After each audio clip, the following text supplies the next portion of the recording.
بدی رو وای نمیدونم اینو بخونم یا نه.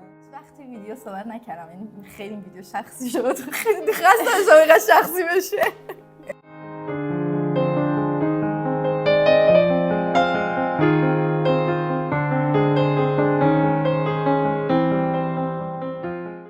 خیلی شروع کن، این شروع متفاوت. سلام، امیدوارم که حالتون عالی باشه. بچه‌ها خیلی خوش اومدین به چنل من. با آیه هستیم، یکی از دوستای خیلی قدیمی من و امروز یه ویدیو خیلی متفاوت داریم. آیه بچه‌ها دوست دوران کی ما از کی همدیگه میشناسیم؟ از راهنمایی. آره. ما از راهنمایی از رشت همدیگه رو میشناسیم و الان آیه هم آلمانه، منم آلمانم. خیلی خوب و خوشحال. خیلی اتفاقی واقعا، یعنی هیچ نمیدونستیم. تازه وقتی آیه اومد آلمان ما فهمیدیم که او شت خیلی اتفاقی توی یک شهر. نه کجا؟ نه اون میدونست که من ماربورگم، نه من میدونستم که هلن ماربورگه و خیلی اتفاقی فهمیدیم که او جفتمون الان توی شهری. همون تایمایی که دبیرستانی بودم یک ویدیو دیده بودم تو یوتیوب، کانسپت تایم کپسول، که یعنی کپسول زمان که تو برای خودت یه چیزی برای 10 سال آینده یه چیزی می‌نویسی، یه سری سوالا می‌پرسی و بعد اینو مثلا اون تایم جواب میدی. و من تصمیم گرفتم اون تایم برای 5 سال آینده زندگیم یه چیزی بنویسم. این گذشت و من هیچ خبری نداشتم که اصلا این کپسول زمان وجود داره تا اینکه چند وقت پیش آره تو نوت گوشیم اینو تو نوت گوشیم نوشته بودم. بعد این با آیکلاود گوشیم هم عوض کرده و همه نوت‌ها اینجوری منتقل شده بود، مونده بود دیگه. مثلا چقدر آدم نوت داره، همه نوت‌های قدیمی من مونده بود و داشتم یه چیزی سرچ می‌کردم تو نوتم، مثلا نوشتم تایم یا همچین چیزی، یهویی به چشم به این خورد، این اومد که مثلا سال 2019 فکر کنم. گفتم که او شت، یعنی دیدم یادم اومد که چی بود و گفتم من باید الان از این ویدیو بگیرم. و من نمیدونم چی برای خودم 5 سال پیش نوشتم. اون موقع تصورم از 23 خیلی تصوره، یادمه که خیلی چیز متفاوتی بود. یادمه که فکر می‌کردم خیلی سن بزرگیه و الان اینجوریام که نه اصلا هنوز آره. طفلیم واقعا ولی اون موقع مثلا فکر می‌کردم که واو من اگه 23 سالم بشه واو چقدر دنیا دستم. الان خیلی هیجان زدم که اینو بخونیم و آیه هم قرار ریاکشن بده، چون یه سری چیزایی که خب بالاخره تو یه شناختی که از اون تایم و اون دوران مدرسه و دوستای مشترک آدمایی که میشناسه و اینا. و من اینو انگلیسی نوشتم از اونجایی که خیلی احساس خفم بودم کردم، اینو برای خودم به انگلیسی نوشتم. To my 23-year-old self، به خود 23 سالم. از خودم سوال پرسیدم. Are you finally in Germany؟ اولین سوالم اینه. اولین سوالم اینه که آیا بالاخره آلمانی؟ چقدر برام مهم بوده. اولین سوالم اینه که بالاخره آلمان هستی یا نه؟ آره. We made it. Big like. الان گریه میگه. دومین سوالو بخون.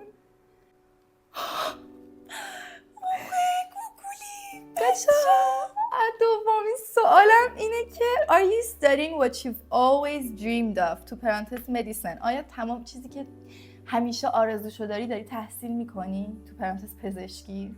چقدر برام مهم بوده که اولین چیز همینه.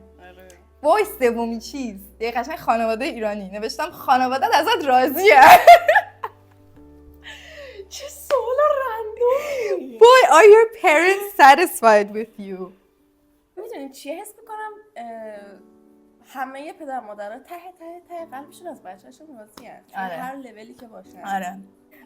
سوال بعدی What is Helia doing؟ خواهرم. میگم که هلیا چی کار میکنه؟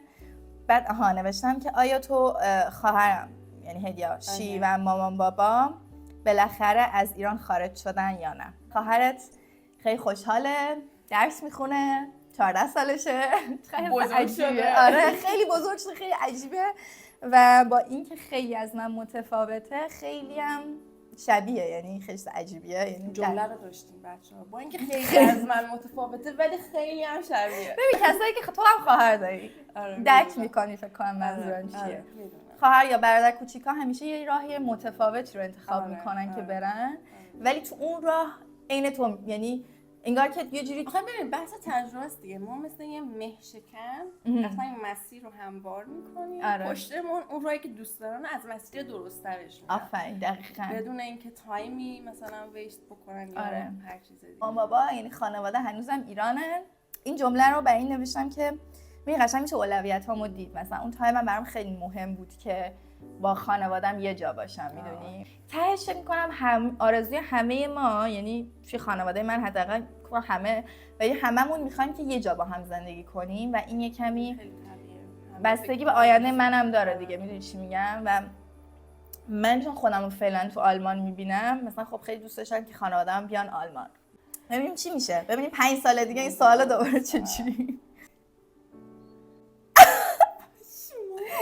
خب ببین نوشتم که موقع هم شک داشتی. آره مشخصه که شک داشتم. آره. نوشتم که خب با دوستای اون زمانم نوشتم که مثلا do you still talk to فلانی و فلانی و فلانی و فلانی و فلانی هست حالا چی؟ نه نوشتم if not اگه در ارتباط نیستی message them right now با capital letter نوشتم همین الان بهشون پیام بده what are you doing. خب برو بکن. نه نداریشون. نه اصلا میدونی تفکرم اون موقع یه تفکر دیگه ای بود. یعنی یه چیزی که هست دوست داشتم اگه الان میتونستم اون آدم 18 ساله بگم اینه که زندگی، دوستی‌ها و کلا ارتباطات آدم عوض میشه و این هیچ اشکالی نداره واقعا. یعنی شاید الان نمیدونم، شاید الان کسایی که خیلی اینو میبینن تو همون سن باشن و یه سری دوستی‌ها ممکنه اولش اصلا آدما تغییر میکنن و خودم مثلا دیگه اون آدمی که 18 ساله بودم نیستم واقعا. آره. خود آدم عوض میشه خیلی از بقیه و خیلی رشد میکنه. آفرین. رشد متفاوته. دقیقاً. و تو این مسیر آدمای مناسب خودت رو هر دفعه پیدا میکنی. من خیلی الان خوشحال‌ترم. یعنی خب میدونی توی این سن الان با دوستیایی که الان دارم خیلی دوستیای با کیفیتیه. مثلا تو اون سن آدم خیلی براش اوکی نیست، میخواد یه دوست مثلا تا ابد داشته باشه، ولی زندگی و پیش میاد اصلا ممکنه هیچ اتفاق بدی هم نیفته بین دو نفر، مثلا راهشون 10 سال بعد مثلا کم رنگ‌تر بشه، عوض بشه. خیلی طبیعیه. Are you successful in your studies? What about social media? برگام یعنی قشنگ میشه فهمید که من اولویتام تو زندگی چی بودن. درس، خانواده، دوست، سوشال مدیا. آره. واقعا نوشتم که مثلا توی درسات موفقی و توی سوشال مدیا چی؟ نمیدونم، نمیشه گفت، نمیدونم موفق معنیش چیه، نمیدونم چه تصوری خب از موفق اون موقع داشتم، ولی شاید برای هلن 18 ساله موفق باشم. آره قطعا. حداقل مسیرت که تا اینجا خیلی ترتمیز اومده جلو، یعنی اینو کاملا میتونم. آره شاید برای هلن 18 ساله آره اون چیزی هم که اون موقع شاید میخواستم تا حدود زیادی شبیه تراپیه. همین مثل چی میمونه؟ مثل اینه که مثلا اتفاقا خیلی چیز باحالیه. تو میتونی بگی که ببین من به خواسته‌هایی که اون موقع داشتم الان رسیدم و الان باید واقعا خوشنود باشم از اینکه تلاش کردم و این چیزایی که اون موقع دوست داشتم برسم رسیدم. میدونی؟ آره. خیلی خوشحالیه. آره. و باید از خودت ممنون باشی. آره. در این موضوع. الان این وای ویدیو بعدی رو من میرم واسه درسام آینده‌ام قطعا. بعدی رو وای نمیدونم اینو بخونم یا نه. باهاش صحبت کردی بعد از بریک اپ؟ حرف زدی؟ نه. هلن اون موقع دغدغه‌اش چی بود؟ هلن اون موقع یکم عاشق بود. آره آره عزیزم نه صحبت نکردی با اون فرد، ولی هیچ اشکالی نداره. یعنی انقدر آدمای خیلی خفنی و انقدر مثلا تو مثلا اصلا عادت نداری راجع به این چیزای شخصی طرف بزنی؟ نه اولین باره که دارم این موضوعی پیش اومده. آره هیچ وقت تا بالا راجع به چیزای شخص بچه‌ای که اینستای منو مثلا دارن میدونن راجع به این چیزا من هیچ وقت صحبت نمی‌کنم. قصدم ندارم صحبت کنم. خیلی سربسته که نه there are better people. there are better situations out there. واسه گذشته نخوری.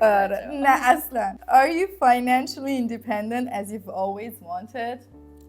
نوشتم که آیا از لحاظ مالی مستقلی همونجوری که همیشه می‌خواستی؟ حالا من نمیدونم اون موقع چی می‌خواستم. یادم دوباره گفتم اون موقع تصورم از 23 خیلی متفاوت. مثلا فکر می‌کردم الان دیدم تو پول پارو می‌کنم. واقعا فکر کردم پولی که داره می‌ریزه. ببین خب یه کمی هم فکر می‌کردم شاید الان خب چون کرونا اومد یه کمی قضایا طول کشید دیگه و فکر می‌کردم الان جلوتر باشم به خاطر کرونا. خب همه ما یه سال 2 سال عقب افتادیم. مثلا فکر می‌کنم اون موقع فکر می‌کردم 23 سالگی آخرای پزشکی‌ام، یا شاید همون کردم، نمیدونم.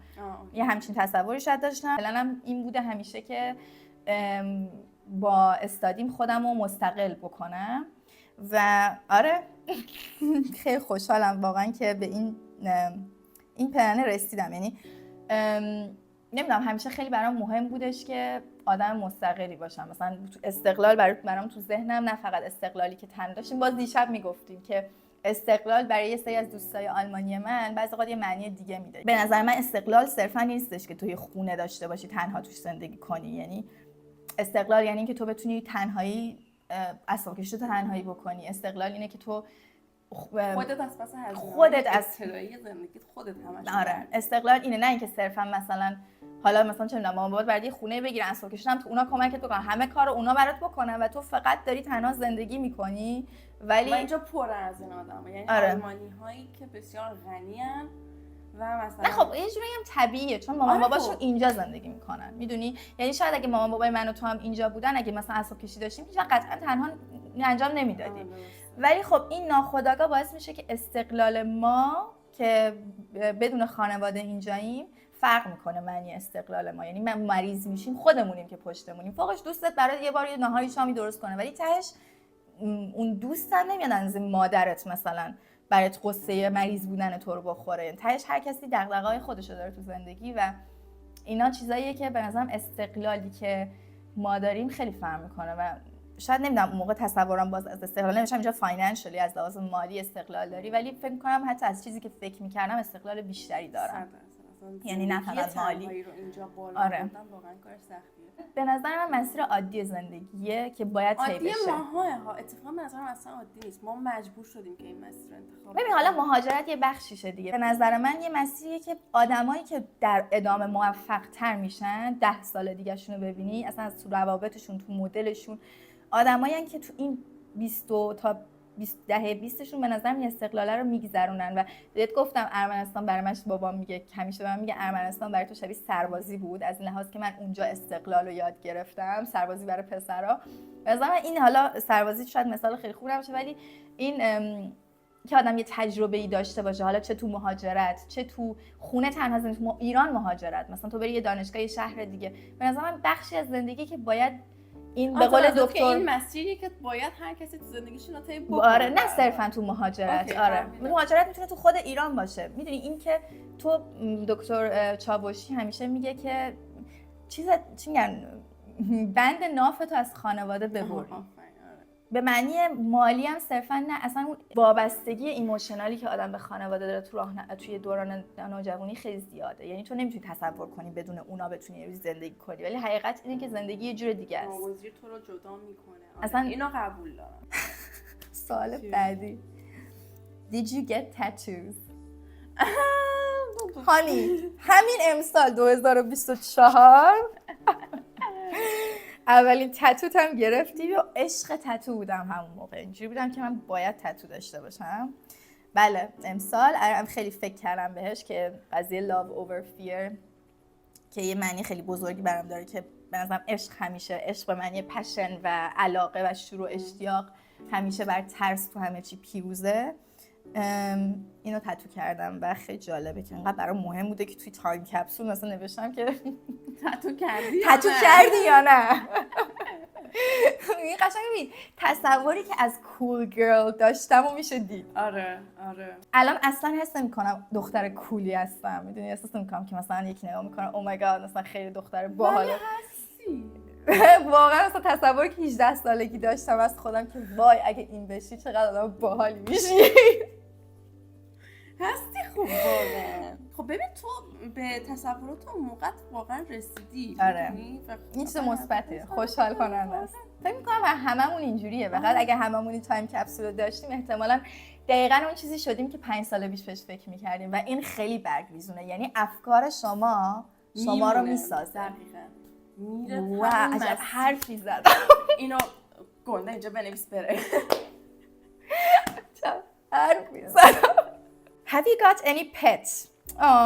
پت یه چیزیه که خیلی حتما خواهم داشت. یعنی یه چیزیه که تو زندگیم هست که داشته باشم، ولی خب با درس کمی سخته. یعنی میخوام درسم که تموم شد بهش فکر کنم. دانشجویی همزمان دانشجویی کار میکنی، میدونی یوتیوبر همزمان داری کار میکنی، ولی وقتی کار میکنی دیگه حداقل درس رو نمیخونی و درس خوندن واقعا سخته.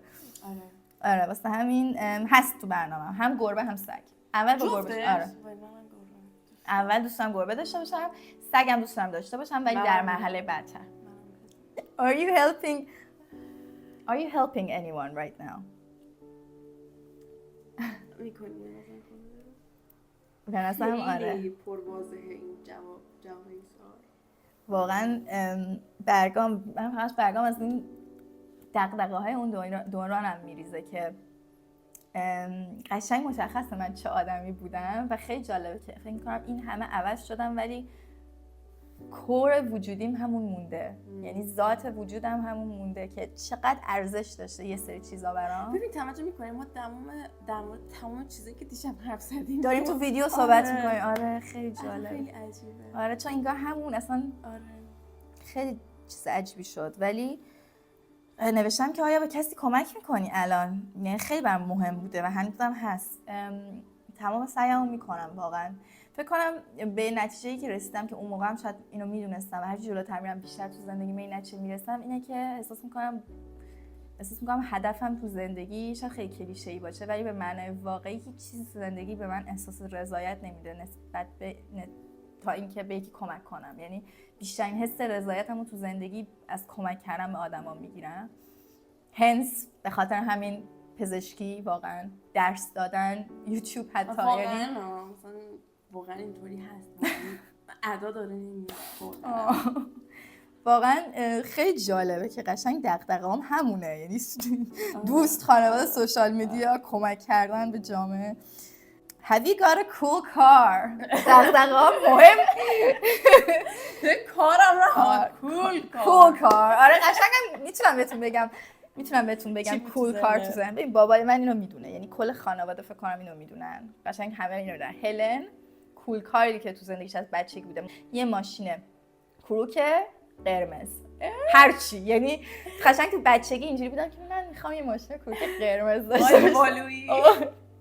این نمیدونم چرا ولی نوشتم که ماشین باحال داریم. منظورم هم میدونم از ماشین باحال چیه. هانی تو هنوز وایسا درس تموم بشه میرسیم. میگم دیر نیست. آره الان فعلا از پابلیک ترانسپورت. آره ماشین خیلی باحال داریم. ماشین دراز داریم. ماشین میلیون یورویی. پابلیک ترانسپورت واقعا قطارهای عمومی و مترو چند صد هزار عزیزم. آره بابا میاد دنبالت از صبح 2 دقیقه تا 10 دقیقه آی پی میبرم بر هر جا بخوای آره میبینی بچه سوال بعد خیلی دارک میشه. چی نمیشتی؟ Do you still have anxiety? Of course. من راجع به این موضوع هیچ وقت توی ویدیو صحبت نکردم. یعنی خیلی این ویدیو شخصی شد. خیلی خسته شخصی بشه. پروازه مرزنم آف. نوشتم که آیا هنوز اضطراب داری؟ من حالا اضطراب خب شاخه‌های مختلفی داره دیگه. اضطراب اجتماعی، من اضطراب اجتماعی اصلا ندارم. اضطراب اجتماعی از من اضطراب داره. یعنی یه چیزی که اون موقع بام بود و کلا من خیلی مثلا آدم استرسی و معنی استرس شاید بد، یعنی استرس خب یه دوز چیز نرمالیش خوبه و بد باشه، ولی انگزایتی تو من یه چیزی بود که خیلی بود، مثلا حالا تو مدرسه دوران کنکور با اینکه من از اولم می‌خواستم بیام آلمان ولی بازم خب اون جوه اصلا خیلی جوه تاکسیکیه واقعا و یه جوری تزریق میشه این حس اصلا. آره. تو ناخودآگاه مثلا دوچارش میشی. آره و مثلا منیم که خیلی کمالگرام ولی خب یه چیزیه که روش واقعا کار کردم خیلی تو این سالا.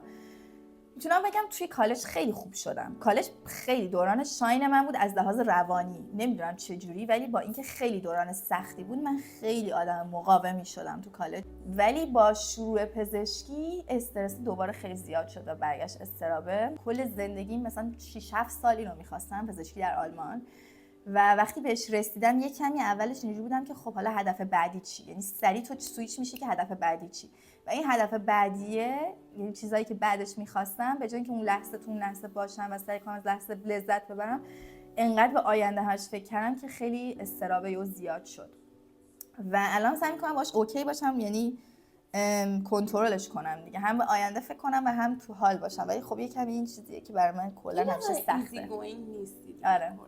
خیلی آره من ایزی گوینگ نیستم. این سخت و بد میکنه. آره من یه کمی مثلا اینجوریام که همه چی باید بهترین باشه. من تو دنیا ایزی گوینگم. نسبت به قبل قطعا خیلی واقع بین‌تر شدم از زندگی و میدونم که از چیا میاد، ولی بالا پایین میشه. You love what you're doing in life. و سوال بعدی هم اینه که are you happy؟ آخرین سواله. آیا عاشق کاری که داری میکنی تو زندگی هستی و آیا خوشحالی؟ جواب بده. آره واقعا جوابش خیلی ساده است. آره یعنی عاشق کاری که تو زندگی دارم میکنم هستم، یعنی خیلی خوشحالم که این کار رو میتونم بکنم، همه بخشاش، یعنی تحصیلم، سوشال میدیا، همه چیش به نظرم یه خوشبختی خیلی بزرگه، یعنی احساس خوشبخت بودن، احساس خوش شانس بودن میکنم. Are you happy؟ خوشحالی؟ به نظرم خوشحالی یه چیزی نیستش که آدم همیشه توی یه استیتیه که مثلا میتونه آدم بگه آیا خوشبختی؟ مثلا احساس خوشبخت بودن میکنم، ولی خوشحالی یه استیتیه که میره و میاد و اتفاقا آدم وقتی که ناراحته شاید قدر خوشحالیشو بیشتر میدونه. اصلا تو آگاه باشی نسبت به این احساسات. مثلا اصلا شاید یکم آگاه نباشه، خب مثلا این ویدیو رو ببینه و بدونی که اوه من تنها کسی نیستم که همچین احساساتی دارم، یعنی برای همه پیش میاد و اینکه تو آگاهانه بخوای نسبت به احساساتت واکنش نشون بدی، خودت رو از این دنیا واقعا 2 پله میندازی جلوتر. آره واقعا خیلی قشنگ گفتی. یکی از بهترین تجربه‌های مهاجرت دوستیایی که توش ایجاد میشه. نه اصلا یه دوستی متفاوتیه. دقیقاً. اصلا یه باند متفاوتیه و نمیشه مقایسه کرد با دوستیایی که قبل مهاجرت تو ایران آدم داشته. اصلا یعنی چون تو پدر مادرت اینجا نداری، خانواده‌تو نداری و توی اون دوستات میشن خانواده‌ت واقعا و تو برای من واقعا یکی از اون دوستایی، یعنی توی مهاجرت جدی میگم. بی بقیه 100 دارم. یه خدافظی درست حسابی بکنم. کات کردی. نه نمیخوام بای بگم. شبیه چیز شد. این تیکه نذاشتی. دختره.